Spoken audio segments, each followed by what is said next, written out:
like to welcome everybody here today and begin the Economic Development Committee meeting.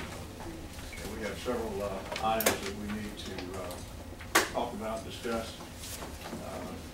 Some will be contractual matters, and we will probably have some legal advice from our attorney. So at this time, I'd like to have a motion that we go into executive session. So moved. Second. Okay. All in favor? All right. We'll probably be in executive session for 45 minutes or so, maybe. Yeah, reception this seminar.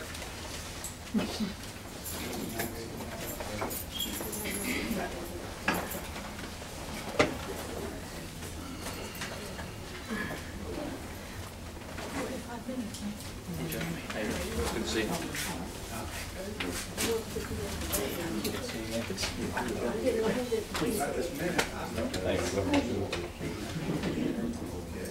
What are these cameras doing this for? They're recording it. Huh? They're recording. Oh, They're not recording? not now. No, they got them off. And what about this one on the side? Glad you asked him to come get this. I thought you meant,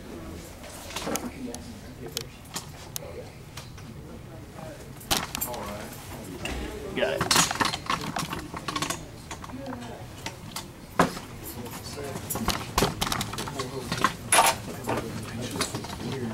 You got any more of that?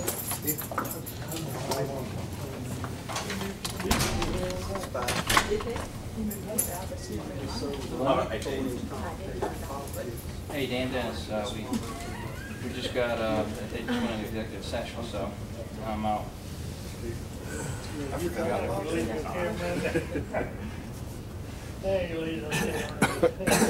Is that clearly, as you see from the screen, gave the option to counties to deal with different parts of the county in a different way, because they are different. It's the size of it. Whereas municipalities, you'll notice, must deal with their entire jurisdiction at one time. And we've successfully done that with zoning in order to move incrementally through the county, and as folks requested it, rather than doing it all at one time back in 71 and 74. Likewise with the landscape ordinance, that allowed to address it in bits and pieces, try it out, feel it out, clean it up, then move forward with it. That's why we wanted to come up with at least some options. So I'm going to address the scope of services first, then people will go into the actual text of the ordinance that's being put before you for possible consideration. The key here is to look at census terminology and census topology. In the scope of regulations, as it is in the packet that is of this agenda packet, addresses this using census topology, census tracts, census block groups, and census blocks. Here are those three defined as simple as you can. The block is the smallest piece. It is primarily defined by where roads join together.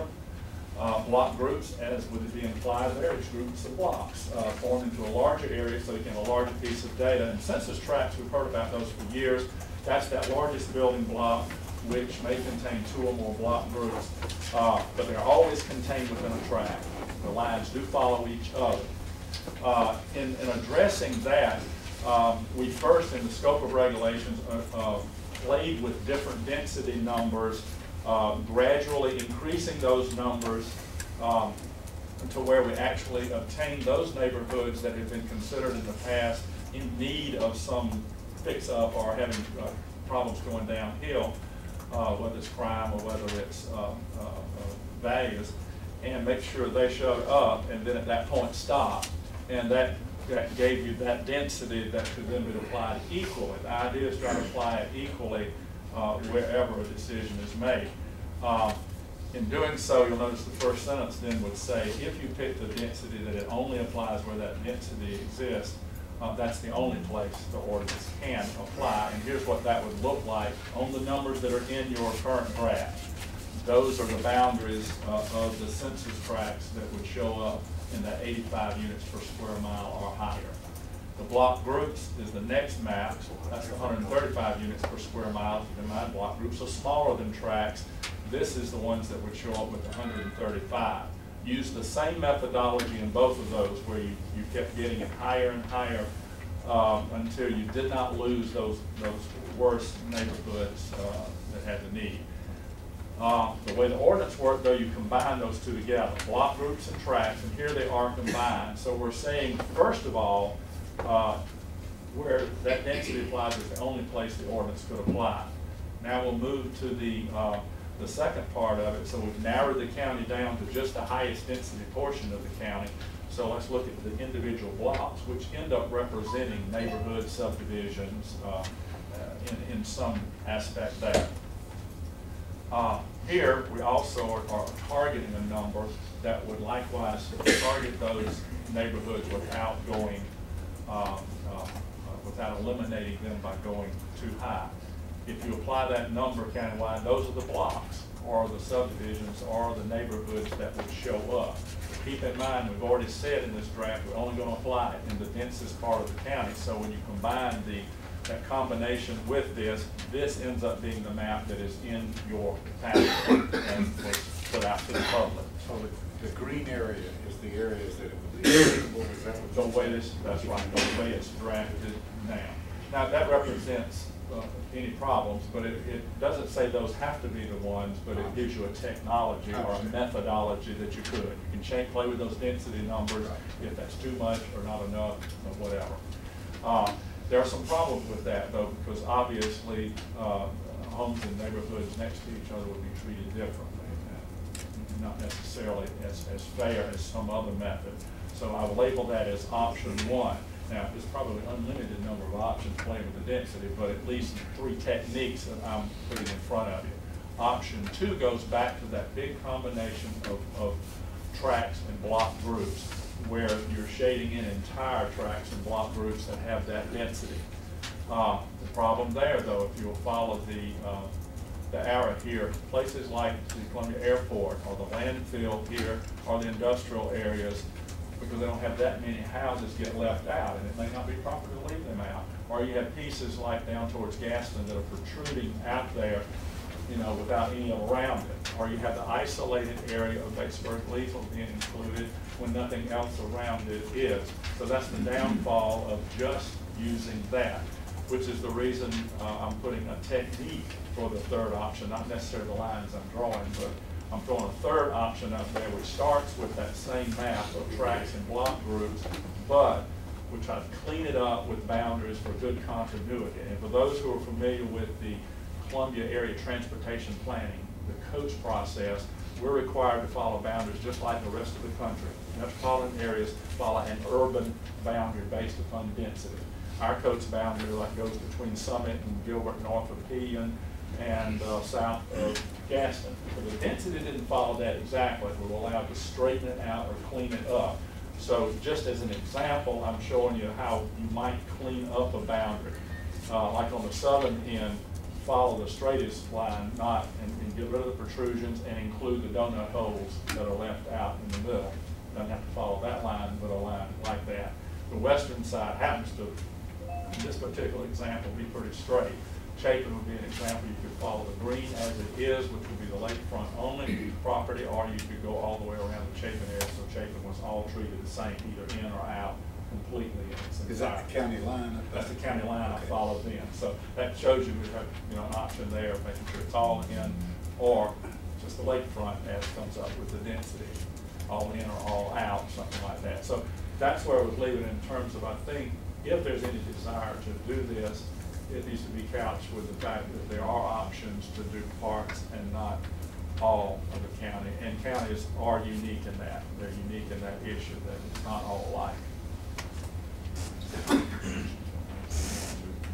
Any questions so far?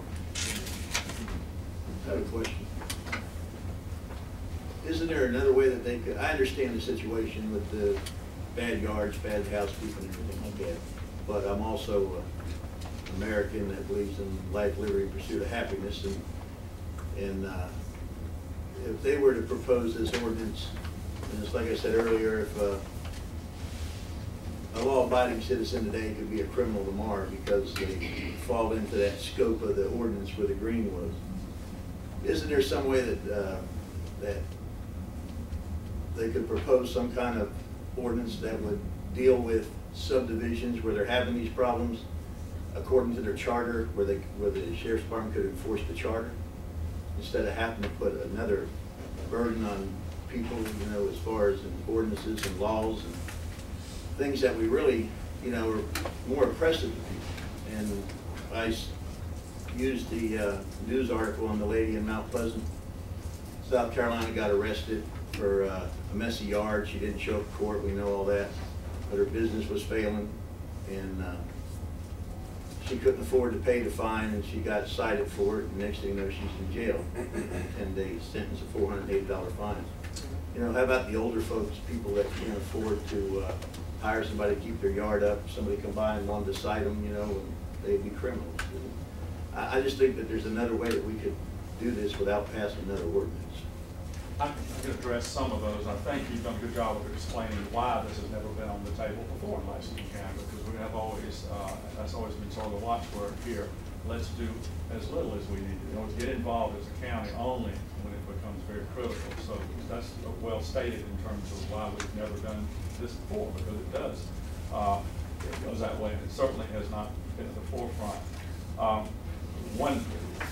One difference now is what ends up in the downtown urban areas in terms of pure blight is now gradually moves out, and we're starting to get it on the fringe.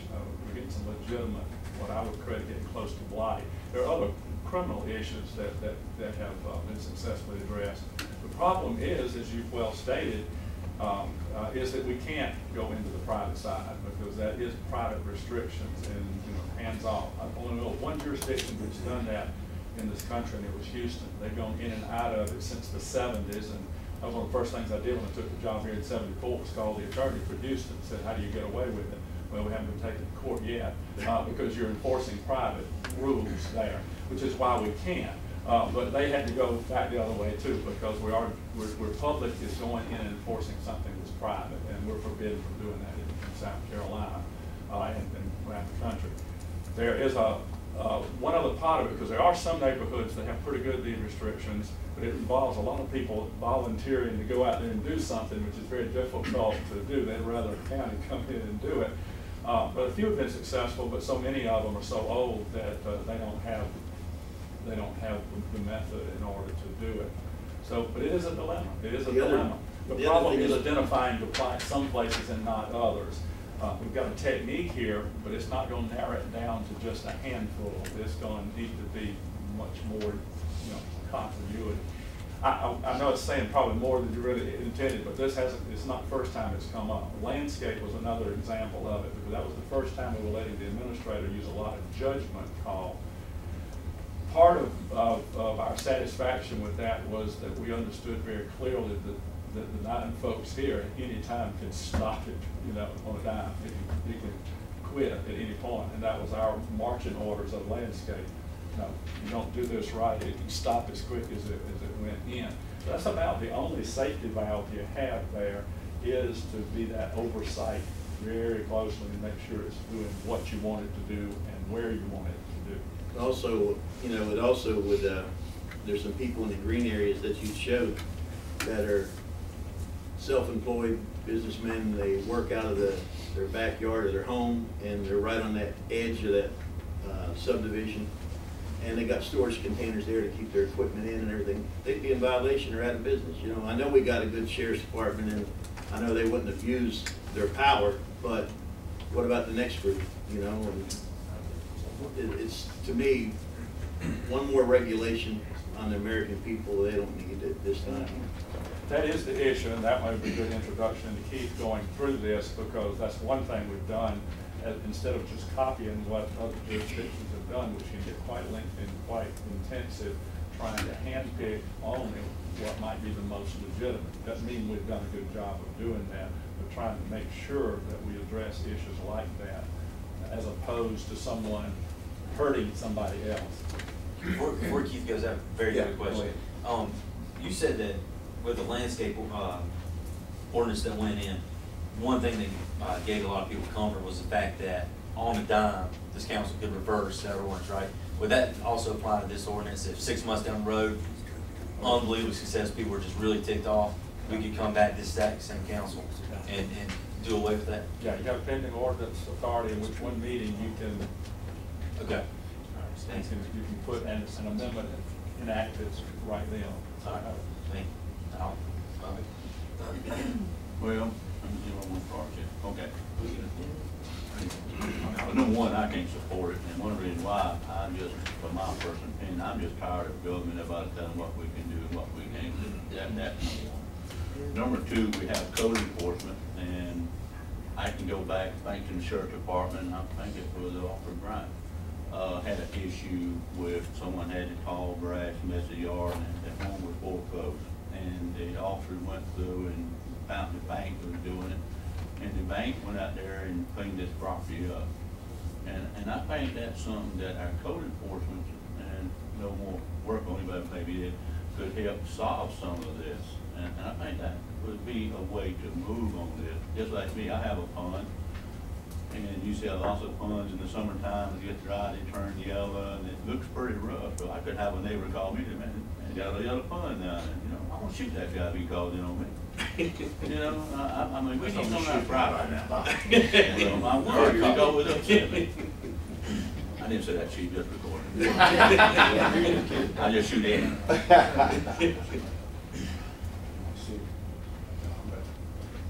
Mr. Jackson. Thank you. I have a real heartburn with it. In one sense of the word, the other sense of the word, I understand exactly what we're trying to accomplish here. We have real nice neighborhoods with junkyards next door. We have pools that have allergies and mosquitoes breed, I guess. You have people that really care about their property, and you have people that don't care about the property right next door. And it does devalue the property, and it devalues the entire neighborhood when you have that. I understand the need to have something to deal with that. On the other side of the fence, I understand property rights, and I guess I understand also that you're going to have people enforcing this if it passes. Some of them will use common sense with it. Some of them are not going to, and that's the part that bothers me there. If you could have some method, and I honestly don't know what it is, and I'm not sure that anybody in this room knows what it is, to get these people to do what's right. You know, just to clean up. It doesn't mean that everybody's going to keep their property in the same order. I understand that, but good Lord, some of the things that I've seen, some of the neighborhoods are just atrocious. It's unbelievable. A garbage up on the steps and the porches and the junk cars and you know, all the things that go along with untidy property. But still, that's their property. You know, they do have a right to their own property. But they don't have a right to do anything on their property that's going to adversely affect my property. And that's where we are. Now, what the solution is, I don't know where this is at.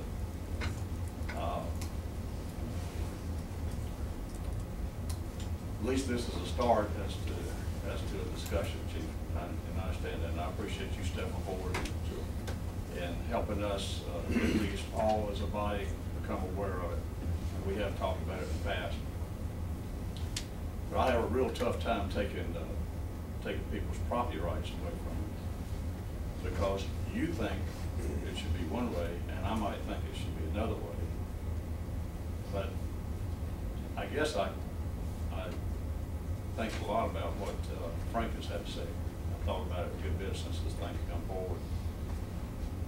It would certainly be an answer if all the neighborhoods wanted to get together and decide we want this law in our neighborhood. I don't know whether that's even an option. It may not legally, that may not be able to happen. But that's basically what we're doing as a county council. We're saying, okay, we're going to take this portion that the law applies to you, but across the street it doesn't apply to you. So it's something for us to work on. And I'm not sure where we go from here. We all got an email from somebody here and brought up some really good points about how far ridiculous it can get. Not that we Not that we ever want it to be that way, but there's always a possibility that somebody could have used that ordinance. And of course, I know that at the drop of a dime, we can turn it around. At the drop of a dime, we can turn anything around here as far as the law is concerned in Lexington County. That's not anything news. Hopefully, it's not news anymore. But I just wanted to share my thoughts on it. Fair enough. If, before you start, anybody else got any other input or comments you want to make? Just something. I absolutely agree with what's been said and the dilemma that we are finding ourselves in. I can't help but recall my years on council and the telephone calls I've gotten from homeowners associations and from neighbors saying, please, can you please help us? You know, it's just unsightly and it's hazardous and it's dangerous, and we don't even want our kids to accidentally kick their ball into the next yard kind of deal. And it really hurts because to those people, that asset that they have is the most valuable asset they will ever have in their life. And they are trying to take care of it because that might be their retirement one day. That is the most valuable thing they have is their property. And we look at property rights for people to have that right to do what they want to do with their property. And then you've got another person over here who truly values not only their property, but everybody else's around them. I wish we could just take baby steps with this, but I feel like there's got to be some sort of opportunity for us to allow the citizens to know that we care about their property values. We talk about bringing industry in and keeping up property values and all that, but we really can't follow through with helping them when their property is slowly losing its value because of a bad neighborhood. 2 or 3 houses out of 50. I mean, it's not a lot. It's just a few people. It is a very small percentage of our citizens that don't value their property. But are those, is that very small percentage the ones who are going to run the value of everybody else's property? I struggle with it too. I absolutely do. But I feel like we're here to represent all the people. And I feel like we got to figure out, we may have to talk about it for a little bit longer, but I really believe we need to figure out how we can do it without being so strong on. I don't know.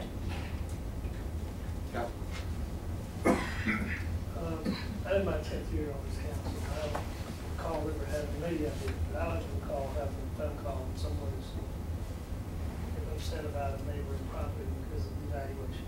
They exist. I think why we're faced with this today is because of the world in which we live. Foreclosure is why this is in front of us.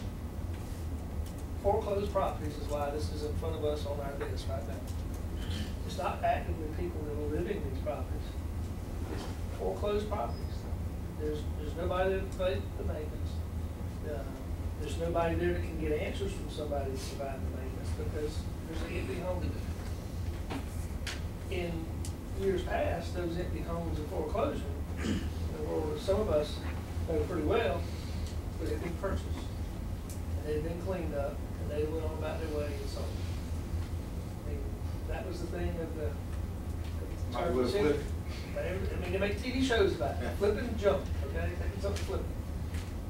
We've never heard a word about this until we're in an environment now where all this stuff is foreclosed on. And you don't hear anybody that lives outside the county complaining about it. It's only those that live in neighborhoods, high density areas. And I think that Debbie, you may be onto something, and I'm certain that the chief is. He and I've had these numerous conversations, and Charlie, I think you've identified that you can't, this ordinance cannot be placed on somebody that lives on 2 acres of land. It can't. I've read through some of the language of it. We've got stagnant water in the pool.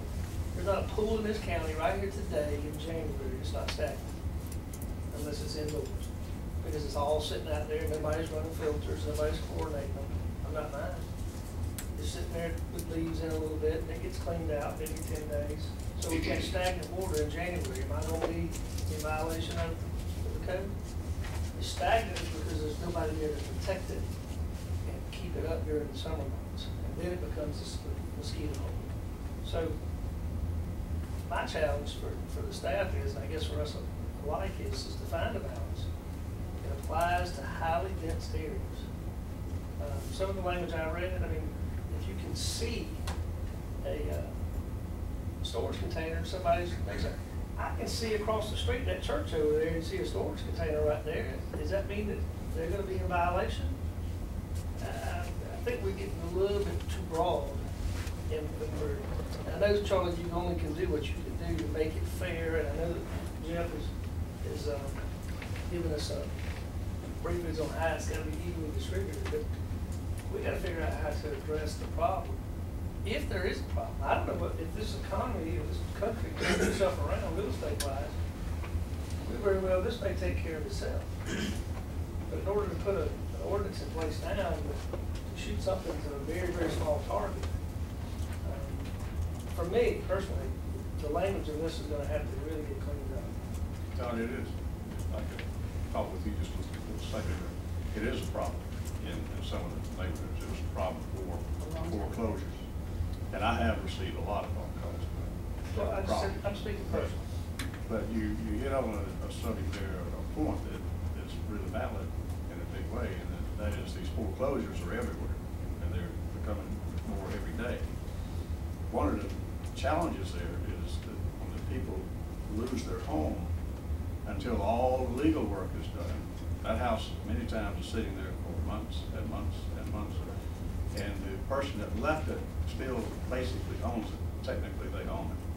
And until the bank takes it over, the bank can't come in and clean that house up. So that is a real challenge that we have today. So, and I would agree with you, that has multiplied whatever problem was there, challenges were there before.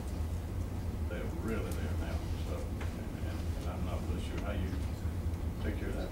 I mean, I think that's all of our challenge. But again, I think that being prevalent now, a lot of them, as they went on, there were people on the call list. I got another one, they're interested, and those things would get turned over. Yeah. You'd never see them, and it would just kind of be transitioned out. Well, there's no money available. There's nobody lending, so that contributes to our problem. I just want to say. Councilman Matthews, the floor is yours. Yes, sir. I think you guys know that my area is probably the most impacted out of everyone in here. And I got a few, things I want to say, but I want to hear what the chief's got to say. Okay. So if I can reserve maybe just a couple minutes before our public meeting, rather than the chief's presentation. Yes, sir. Chairman, I understand what Ms. Summers was saying, Councilwoman Summers was saying, and I agree there is a problem. There's an issue out there, but I was on the negative side of it. I hope you don't think any less of me, but I'm one of them darn Yankees. I came down, never went back. And, sir, You didn't tell that when you were running for county council, did you, right? but I saw the negative side of this stuff up in the Northeast, and it just got so out of hand that pretty soon neighbors were talking about, calling in on somebody because their grass was an inch longer than theirs, and I seen where it went, and it wasn't good. But I know that there's issues out there, some extreme cases, but I think there's still a different way that we could get it, handle it. Maybe community groups, maybe. If you know anybody's got any junk cars or scrap sitting in their yard, you don't call me, I'll come buy it, because scrap prices are up right now. Okay, we really need to get moving or we're gonna run out of Thank time. And if you don't mind, I took the chairman's privilege to go last, okay? I want to say, for the benefit, before we turn it over to you, is that, yeah, I've gotten those calls over the last 14 years of my public life over and over. And I've been involved in some of those calls where my neighbors and neighborhood that I've been in had those problems. But I do want to point out that one of the key reasons this came about, and Brad, you know that, is commercial complaints in that area, and we've got it in other areas of the county. So for the benefit of the public and for staff, I want to point out that we requested the sheriff's department and staff to look into this because we're getting all these calls. Now, I agree with you, Councilman Cole. A lot of this is driven by the economy in those residential neighborhoods, but there's also some major commercial issues out there we're trying to figure out how to deal with. So I want to hear what the sheriff's department has come up with, And I want the public to understand that we've requested this and that we're trying to address a problem, but we don't have the answers. So please, all of you, send those letters and cards and tell us what you think. And Chief Kirshner, tell us what you've come up with working with our attorney and your staff, the attorneys at the Sheriff's Department. Help us. Tell us what's our options. Where are we at? I know you got a draft. I do. I'm gonna go through it pretty quick because I think it's fairly self-explanatory, and I appreciate your comment. You're right, we were asked to prepare this presentation for today. It's taken months to do it, to put it together. And it is a complicated issue. It is a controversial issue because it involves people's property rights. The last thing we want to do at the Sheriff's Office is infringe on somebody's property rights. The one thing I want to clear up though on the enforcement angle, it wouldn't be any deputy at the Sheriff's Department. It would be 6 of our code officers. I brought one with me today. It's Johnny Bryant. So only 6 trained people familiar with the issue that involved in code enforcement now would only be the only folks that would be enforcing the ordinance. If one were to leave the department, we would not allow someone else to enforce the ordinance until they were trained and up to speed on how to do it.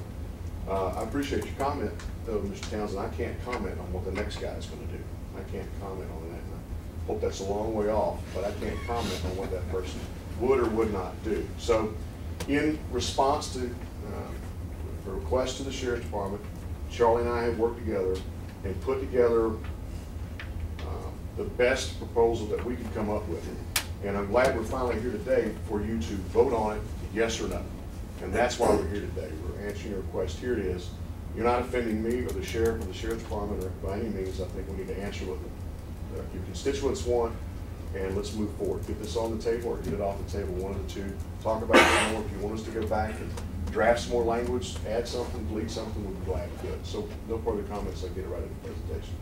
The intent is, there's a couple of words I'll point out there.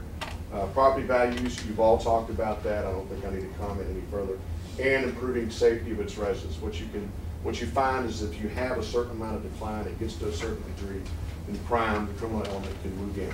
So now the neighborhood not only looks bad, but now crime is moving in. And that's historically what happens across the country in neighborhoods.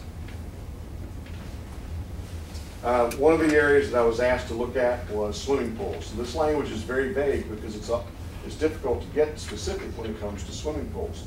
And the key words there that we looked at are the types of pools it affects. So swimming pools, spas, above ground, on ground, in ground. And the best terminology that we could come up with is maintain in a safe manner. Most of the complaints that I've heard of that have been forwarded to me or directly to me are that they're a breeding ground for mosquitoes. That's when it becomes a real problem. They're not concerned about what it looks like, because usually you can't see them, but when mosquitoes are coming out or it smells, etc. So that's why that terminology was placed in there. And you see that we included terminology about mosquitoes and other insects. And then what I did with the 3 sections this ordinance is going to cover, I've included some photographs that will show you what would be a violation and what would not. I think this is and by the way, all the photographs that I'm going to show you, I'm not going to tell you where they are, who they are, what they are, but I can assure you they're in Lexington County and they're scattered throughout the county. They're not Most just of us know where that one is. That is. I want to ask a question here. Is there not already some DHEC regulations that require people to keep that swimming pool from breeding mosquitoes? And is that already not a state regulation? I see one head going that way and one head going that way. I'm not. Who can? The only thing that I have had contact with the DHEC is vector control. If it's breeding mosquitoes, they'll send somebody out to look at it, throw in a couple of Clorox or insecticide tablets, and walk away. That's the extent they'll get into. That's the extent of DHEC. But like most state agencies, okay, thank you very much. Well, that's not very much different than a pond. No, you're right, yeah. Yeah, might as well throw a few catfish in there, maybe. When we talk about pools, are homeowner associations still, we talking about them too? You know, you got a lot of community pools among homeowner associations in neighborhoods. So are they gonna be the same standard as the individual homeowner? They fall That's in where the they're green. going. If they're in the green, they This be under the homeowners same association regulations. is no longer together. They're no longer a union. Yeah, that one is defunct. We have to. So the tax that. Oh, is that what that is? Is that That's community it. pool? Yeah, Westgate. That's Westgate Community Pool, yes, sir. Yeah. Sold to tax sale. There is no homeowner association. That's right. No. So who are you gonna find? The guy that bought it at tax sale. We going after him, we sure glad he bought that. I showed you this picture. I want to show you, this is related to two of the issues in the ordinance. You see it's a cluttered yard. I wouldn't keep my yard this way. I wouldn't want to live next to it, but it's not a violation. You can have a cluttered yard. You can have a I was walking gonna yard. say, man, if that's in trouble with you, the That's whole right. county's in trouble. That's right. But in the background, you'll see something that might end up being a problem. Yeah, that might be. And it's actually easy to fix. Yeah. Since you can just remove that pole, and it's pretty easy to fix that problem. Yeah, So this is might what the take care of ordinance that. would cover this part, so, especially in the summertime when it's pretty mosquitoes. And then I put this picture in, this, obviously, this is an extreme, this would not be a problem at all. That is not my swimming pool, by the way. That's mine, Keith, that's mine. I keep mine there. All right, the next one is grass. This is the one that's difficult to grasp. Grass, weeds, uncultivated vegetation. The key words in this, rather than read the whole thing, it's right there, you can read it. I know a lot of you have already seen it. But we're talking about excessive weeds, uncultivated vegetation, grassed areas, average height 12 inches. It does not affect flower beds, gardens, vegetables, seasonal ornamental grasses, etc., wetlands, woodlands, etc. And then you've got a 15-foot boundary from a stream or pond.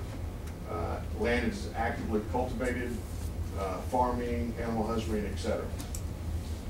Monitored more closely in a higher density residential neighborhoods, but may also apply to non-residential property. And some of the, if you don't have a question, I'll go into some of the photographs. Don't we already have buffers around streams? Big ones. Yeah, isn't it done at 100 feet? Won't do develop. I thought any existing stream there's a buffer on. Don't let them do develop. Right. If somebody wants to do some development on it, then the restrictions play in. Okay.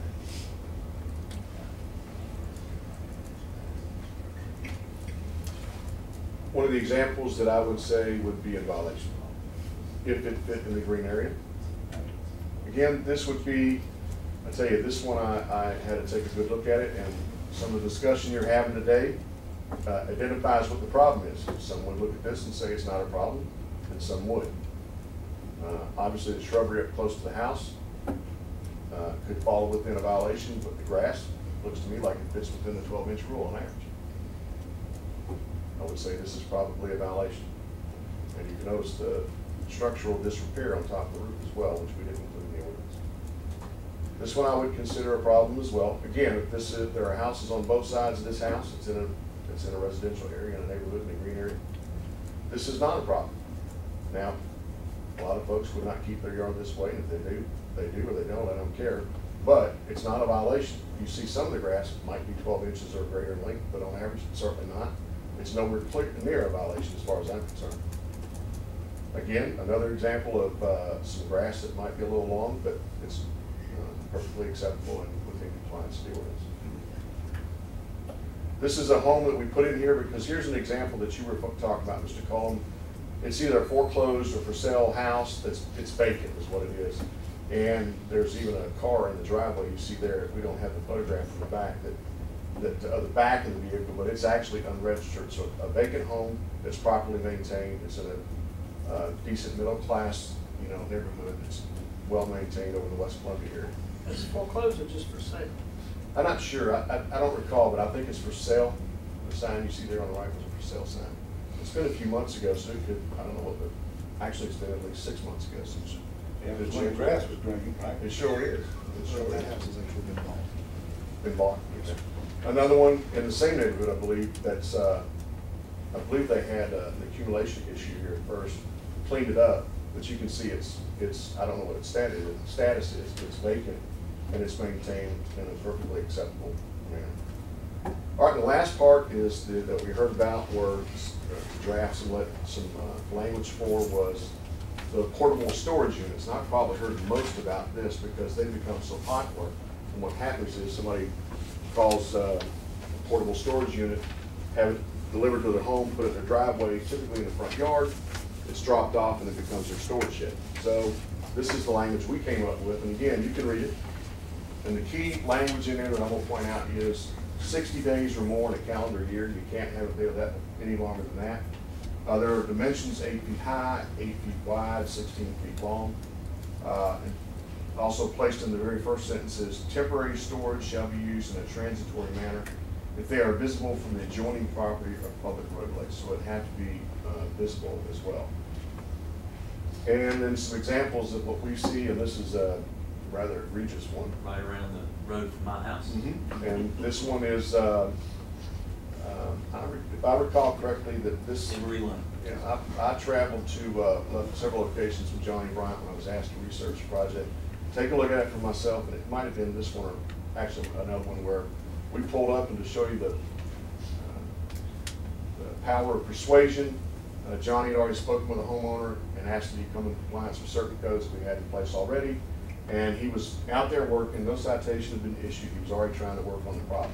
His progress wasn't as fast as we would have liked, or his neighbors, but he was making progress. But here's one, you know, he's got a covered vehicle, he's got a pod, and he might even have an issue, probably not with the grass, but he's probably getting close anyway. And it's not the only area we see him in, you see him all over, nice homes, nice neighborhoods, this one as well. And then here would not be a violation because it's out in the middle of the country, it's not a residential area, it's not in the green area, and I just put this one up here because this is acceptable, and you'll see this a lot out in the county, the rural areas of the county. And then this section was removed, and the penalties that apply with the magistrate's court jurisdiction, the maximum fine, 500 days, and or 30 days in jail, but that would be the extreme on the incarceration part. So again, I want to point out to you, I appreciate your comments, Mr.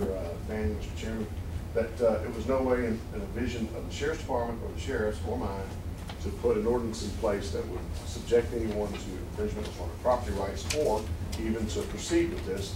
I've heard a lot of comments that I figured we'd hear today that were controversial. I was asked to do it. Here it is, and you've had a chance to debate it. So we're willing to go forward with whatever your recommendations are. And then if you decide on this or another one, we'll offer input then. I will say this, I will end with one last thing. In some areas, it will definitely help when it comes to fighting crime. And I'll leave it with that. And then is it worth the cost of all the others that you brought up? That's for you to decide. So we're willing to go along with that. Last word right there. Oh, I just had a couple questions. What other municipalities in the Midlands and the state currently have something similar to them? Okay, from memory. I got it. Sorry. Yeah, I mean, the obvious ones that have it at larger scale, city, Columbia, Greenville, Charleston County, Greenville County, Beaufort County, Spartanburg. So those are the obvious ones. Probably didn't look too much further. The town of Lexington has had one. I call it nuisance ordinance, but it addresses the same sort of things that are here. So those are the ones we've looked at, and my guess is that's probably the majority of the areas, the urban areas where that growth, that suburban growth is older and it's starting to go down, is why you see it in those areas and not necessarily others. Okay. And I just want to say, obviously publicly, this is something that I asked Chief Kirshner. I know a couple other people have spoken to about this, but I specifically asked him to try to come up with something that could help us. And I don't know what's perfect and what's not, but I certainly think it's a step in the right direction. It could be some things may need to come out, like y'all made some valid points, and I'm obviously good with that, whatever this body thinks. But from my understanding, it has benefited other municipalities, and more importantly to me, the people that I represent. I can't speak for the whole county on this specific issue, but the people I represent, I've talked to numerous homeowners. I've had one person send me an email that they did not support this, and literally 50 to 60 people, emails or phone calls or face-to-face contact where they were hoping to get something like this addressed. Matter of fact, another gentleman wanted to meet you this afternoon to tell you thank you and see how that he could proceed with getting his neighbors stuff. Again, I'm in a very high dense area. If he wants to say thank you, please tell him to come see. Okay. What I would like to do is, I would like to ask Chief Kirshner and staff to get us maybe copies of these other ordinances that are out there. And I would like to ask council to consider, let's pass this on first reading for the whole purpose, moving it out for a public hearing, and to request more and more input so we can continue discussion and determine where we go with this. I'm not sure, I simply want to say I'm not sure whether I agree or disagree. I'm trying to learn. I know we have a problem. I don't know how to fix it. I lean towards protecting property rights and let me do with my property what I want, but I see all the issues. And I hope y'all do. I mean, we all got to look at this and figure out how do we help everybody. And I don't know that you can always do that. We just got to do the best we can do. One thing, Mr. Bain, some of us, quite a few of us probably have homeowners associations in our district, okay? Which they have these sort of rules already in place that are by deed restrictions. But there's some that meet as neighborhood associations. And I would ask that before we take any further action, other than I don't disagree, for the point of continuing the process is to vote for it one time, first reading. I cannot support it in its present form, but I will vote. I think we all do that. Yes. I think we got to figure out where we go. To keep them working. Right. And to keep us talking. But I would just ask this, as being the chair, that we don't roll this back on in 2 meetings or we need 60 days to be able to go back in our districts, take it to our neighborhoods, have the time to communicate with people in our neighborhoods and I would say, agree. Yeah. this is what we're looking at. I need your direct feedback. I would, in fact, I'll direct staff to move the public hearing out to maybe sometime early March, first or second meeting in March, so we have plenty of time to go out, notify people, let's get both sides, let's hear all the people. The one thing I was gonna throw back to you on that one is, because I've been involved with it, I was president of the homeowner association when we had an issue like this, and what it came down to was our dues didn't have legal fees in it, okay, so we didn't plan for all that. And we ended up with like a $12,000 legal bill, and we had to dock everybody in the neighborhood, and they learned a real quick lesson, and I warned them, but they learned a real quick lesson. I said, you know, we don't have police enforcement in Quail Hollow, all we can do is make rules, and then if you're gonna enforce it, you gotta get a lawyer and sue them. I can't call the sheriff's department and say, come enforce our little ordinance we got in our community. So that's the problem the homeowners association has, trying to deal with it. They can make a rule, but they can't enforce it, you know. Okay.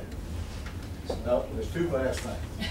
Frank and you, and we're gonna adjourn actually, because we gotta quit. Yeah.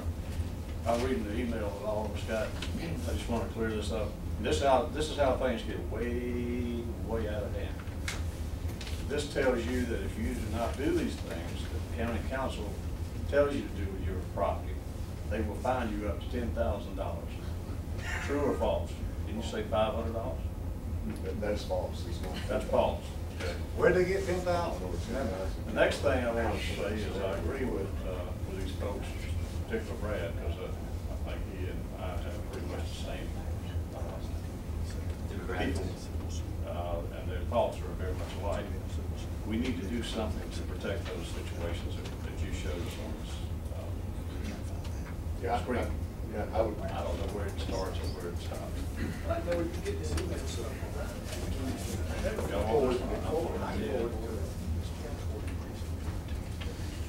He blocks anybody that doesn't know, but he didn't get it. It's our responsibility to figure it out then, Yeah. as council members. That's right. Well, you know, when word starts getting out all over the community, we're gonna find you $10,000 in yard stock. Okay, last one, we'll have to adjourn. The only question is, isn't there some way we could look into the homeowner association to get some teeth into their legal teeth into what they? Well, still, it's legal. You got it. If you break a rule that I set in my homeowner's group, the only way I can do anything about you breaking that rule, get a lawyer and take you to court, take you to magistrate court, or take you to circuit court. I don't have a Keith Gerstner to say, go in there and show him your badge. You have to have a statute or an ordinance. Right? You have to have a statute. You have to have a statute or an ordinance in place for the sheriff's department or law enforcement to come in to take an action. And if you can imagine if we tried to enforce all the homeowners association rules and regulations that are out there, what a nightmare that would be to try to figure it out. Well, they all have different rules, they do, they all got different rules. Oh, absolutely. So anyway, good discussion, I hope everybody sees we are serious about trying to do what's right, and so we'll work on this going forward. I don't think we got time to go in any executive session at this point. So at this point, I'll adjourn the committee of the whole, and we will convene out front at 4:30, right?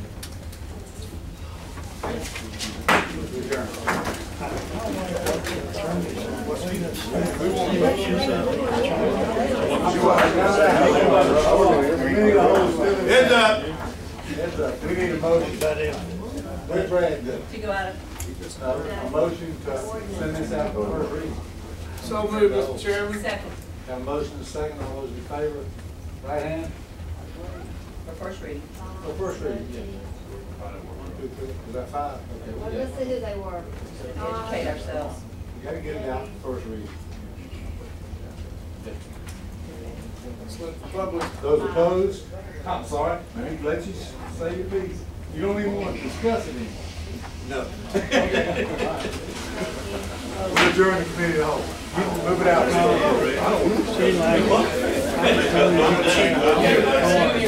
Hey, Brad.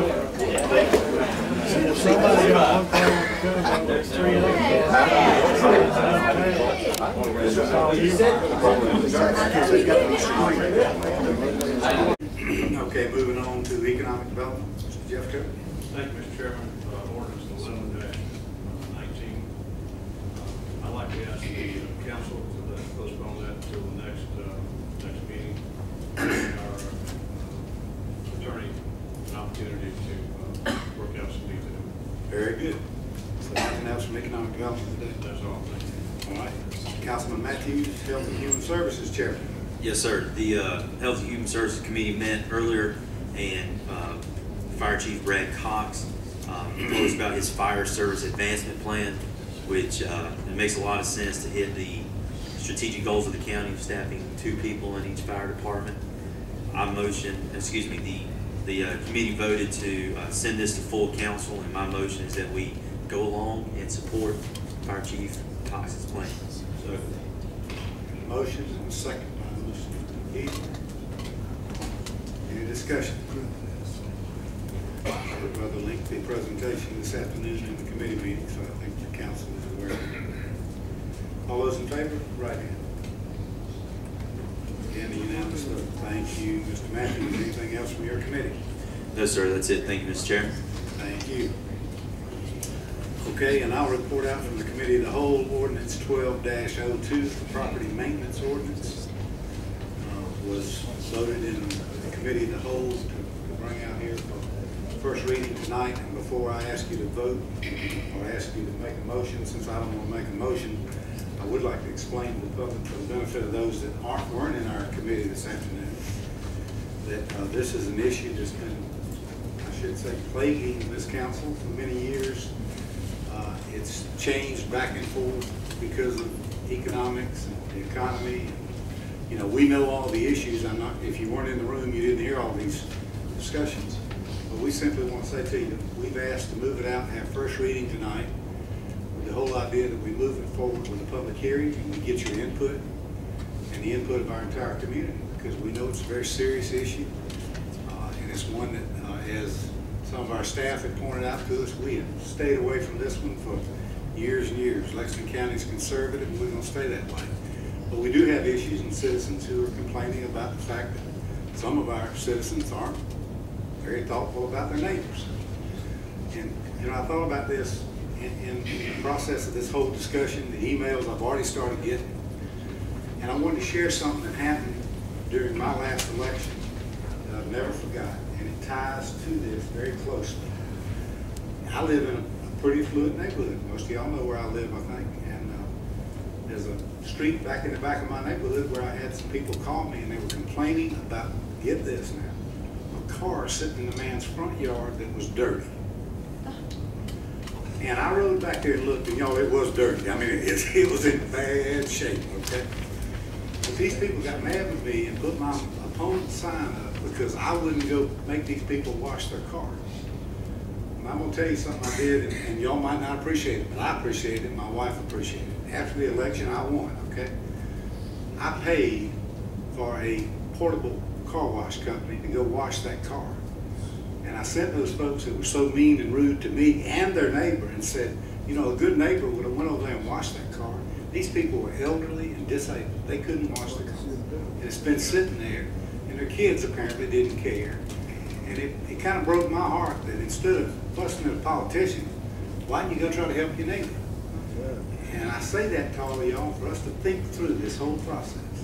To say, yeah, you know, we got problems out there, and now we can't depend on the sheriff's department to solve every problem we got. And we sure can't depend on us 9 members to write an ordinance or a code to solve every problem in this county. So as we move forward, thinking through this, please don't just bail out and go, well, they're not gonna pass that, because we gotta do something. But that something might be that we stir up our community to say, let's get our churches, and let's get our civic groups, and let's get everybody involved to say, if there's a neighbor in need, man, let's go help them. Let's don't just call the sheriff and say, hey, go solve that problem. You know, maybe somebody just needs to knock on the door and say, you know, what do you need? Can I cut your grass, or is there a problem? You know, but I just throw that out to you.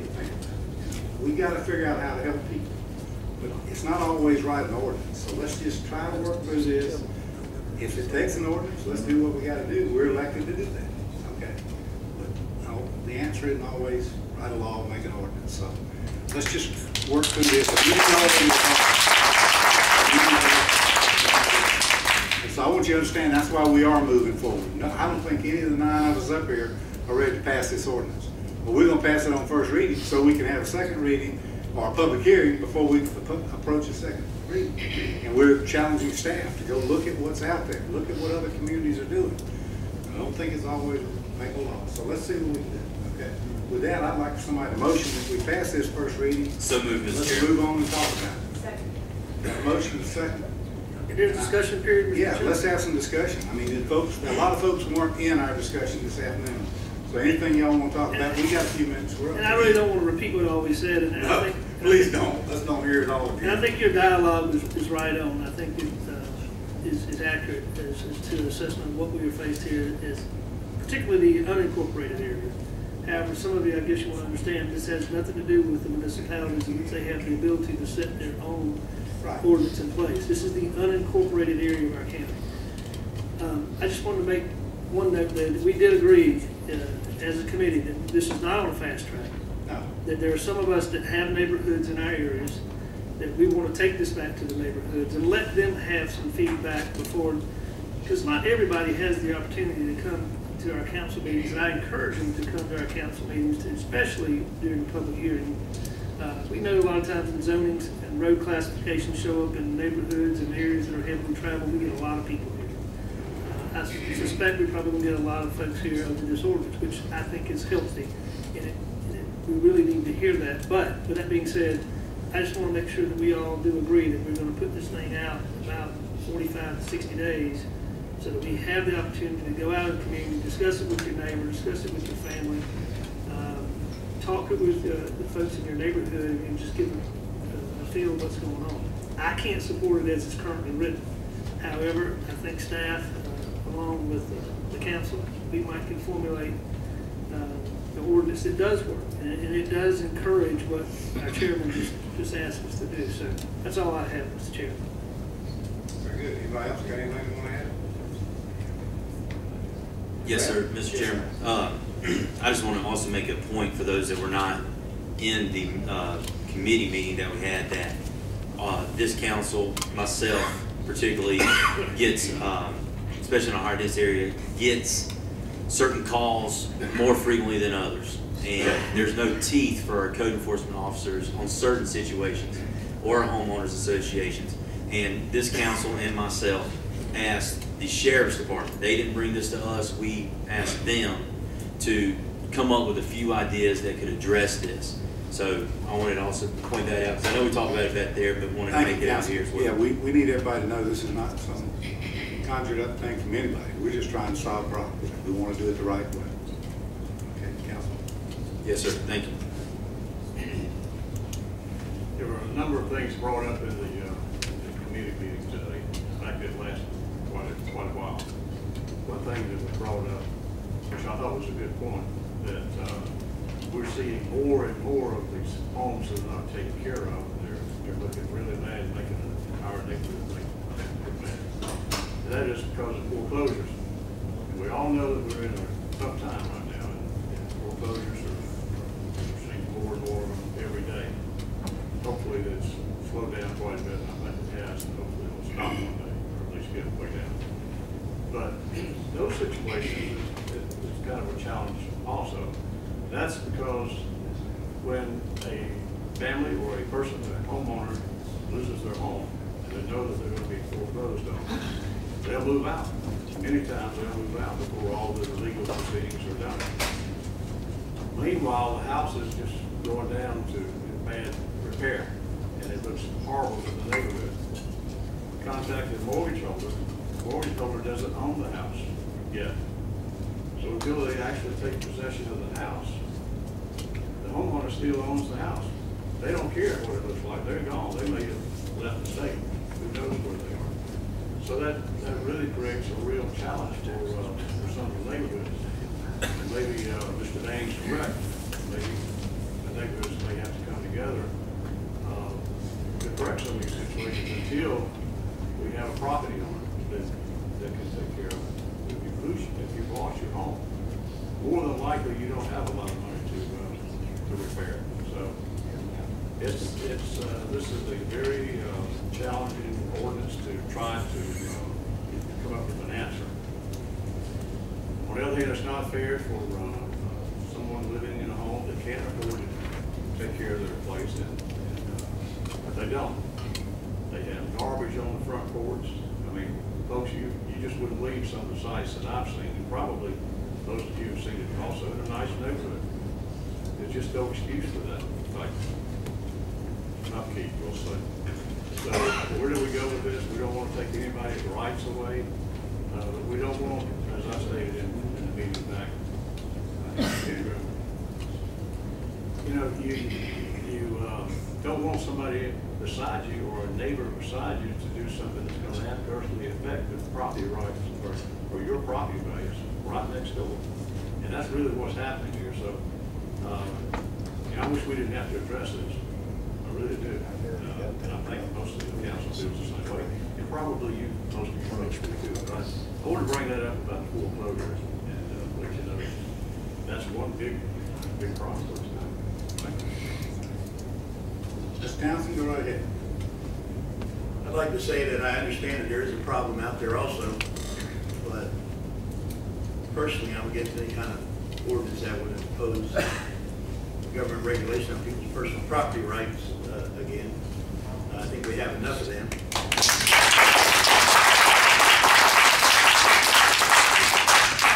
But I would rather see people consider what Chairman Banning said when we first started out, is local groups getting together and trying to go help people out that need to help keep the government out of it. Thank you, Councilman. And I'm going to close with one last thing. Nobody else is going to get to say. I'm going to be the last word here. I want to remind everybody that one man's jewels is another man's junk. One man's junk is another man's jewels. So it's all relative. You know, we got to remember that. We got to remember that. So with that said, let's move it forward for first reading, and let's get the public input, and let's work on doing what's right for our community. All those in favor, right hand. All opposed? Okay, I believe that passed 6-3. Opposed is Mr. Conner, Mr. Townsend, and Mr. Easley. Okay, with that said, we'll move it forward. We'll let you know. We'll probably plan the public hearing somewhere over in March, end of March, something like that. And meanwhile, we'll be working with you to let you know what we're doing. And we appreciate your support, your input, and help us. With that said, Joe, you got any budget numbers for us tonight? I do, Mr. Chairman. We have 8 tonight.